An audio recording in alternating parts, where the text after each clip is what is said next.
Welcome to this Aleko video on the fundamental question: why do we invest? Well, I would suggest there are many reasons why we invest. Let's go through them, the major categories. Okay, the first major category is we invest for our own future.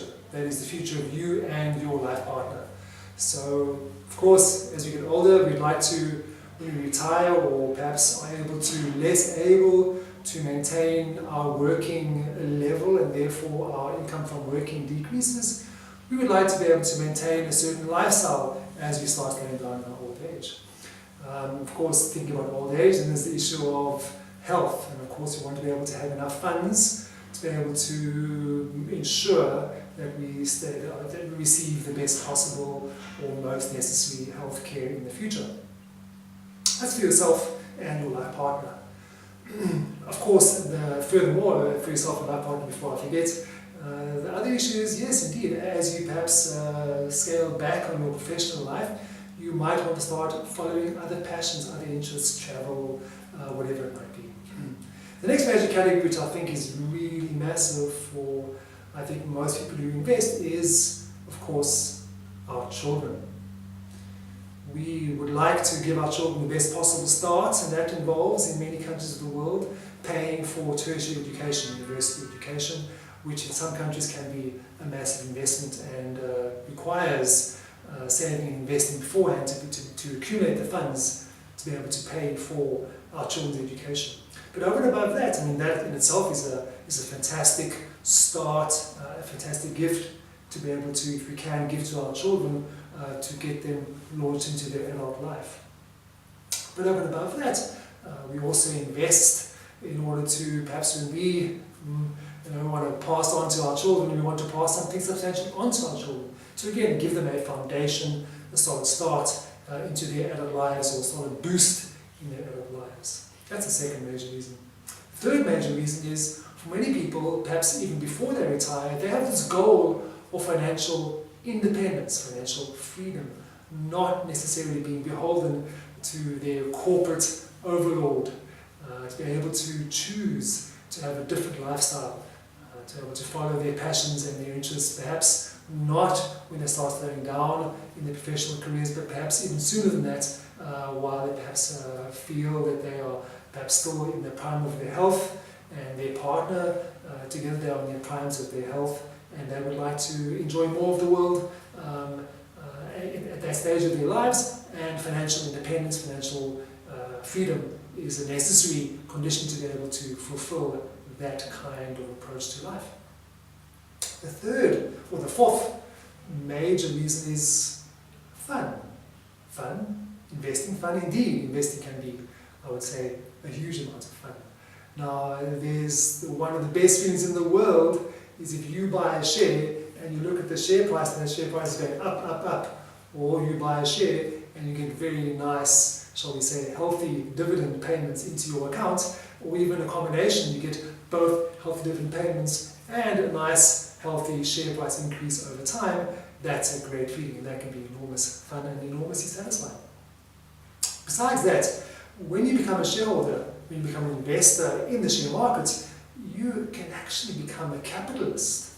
Now, capitalist, I don't want to go into any socio-political discussion.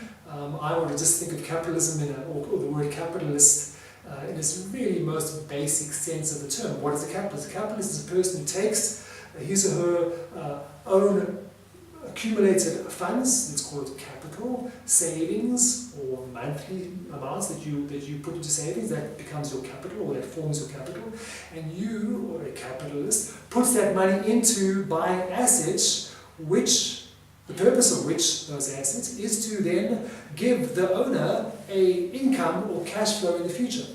And in that sense, when you buy a share, you become a genuine legal part owner of a business, and therefore in that strict sense of capitalist, you become a capitalist. And so it's quite amazing.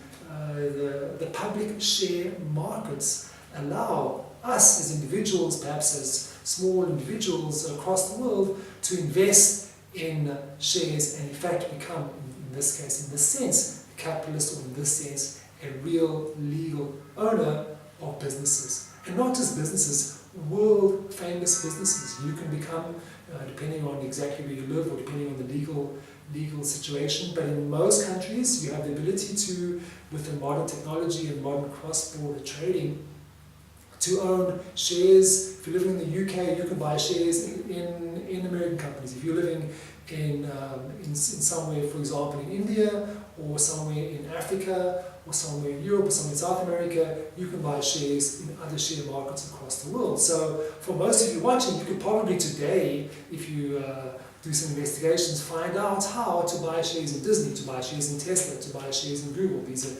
iconic, massive American companies, technology companies. Or you could also perhaps buy shares in Mercedes-Benz, obviously a very famous, iconic brand in the automotive industry, a European company, or indeed buy shares in some companies in the Far East as well. So you have the ability these days to become a real legal part owner of a business. In that sense, you can become a capitalist and therefore also derive your proportionate share of the dividend or profit payouts to the owners. This is very exciting, in my opinion.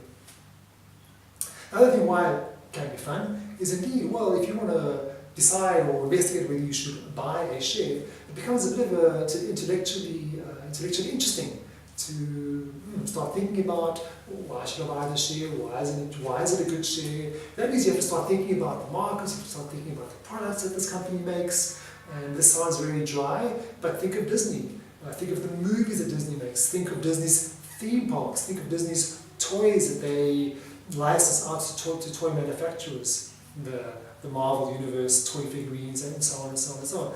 But that's not necessarily very dull or very uninteresting. Many companies sell many interesting and varied products which affect our real lives. So if you buy Disney and you go watch the next Marvel movie, and you know that Marvel movie is making millions, even maybe 500 million plus, even up to $1 billion, then you know that this is doing very well, and you know that the share you bought is going to do better.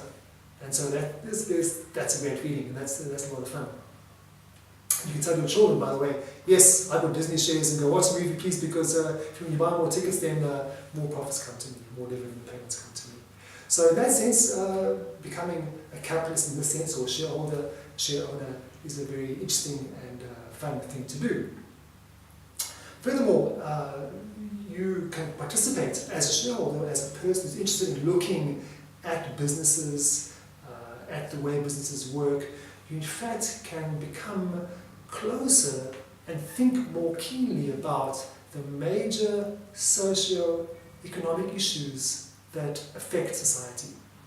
To go back a long time, for example, when motor cars, automobiles, first started to become a viable technology, well, guess what? The old technologies, the horse-drawn buggies, the horse carriages, suddenly if you were an owner of those businesses, you were under threat. However, if you transitioned yourself into the automotive industry, you had a chance to become a part owner of a totally new industry, which in fact then, obviously, as we now know, grew to dominate the whole way we move around on a day-to-day basis in most parts of the world. Well, take that example to today. What about Tesla? Is Tesla at the vanguard of a totally new way of getting around? It's still an automobile, but Tesla, or these electric cars, Tesla especially, is really just a computer with 4 wheels, and it's quite revolutionary. And so if you consider, do I want to buy shares in Tesla, you have to start thinking about these issues, and the more you think about these issues, the more you become really quite keenly aware of these major economic, but then become social issues that fundamentally affect society. So in that sense, even as a apparently dry shareholder, apparently dry investor, this can become a very fascinating and interesting activity to be part of. So in this sense, investing is really a form of engagement with the world, a form of staying in touch with the world, and a form of staying very much part of the world. So we can see there are many reasons to invest. We start with, just to give you a quick summary, for ourselves in the future, for the remainder of our lives, especially as we perhaps transition into slowing down our professional lives, for our children, giving them the foundation for themselves in the future. For some people, it becomes a means of obtaining financial independence, to perhaps have a certain lifestyle at a younger age. And as I say, it's a really fun way to be. In any event, we have to save for the future, but why not save yourself directly, become a shareholder yourself directly, invest in shares directly, because you have all these other fun aspects as well, which I mentioned. You can become a capitalist, you can get insight into massive sociological, economic, sociological changes affecting our society, and that in and of itself can be fun and interesting. Besides, of course, the dividend income, which comes into your account if you make good share investments. Thank you very much. I hope you enjoyed the video, and if you do like it, please share with your friends, tell them all about it. Thank you very much.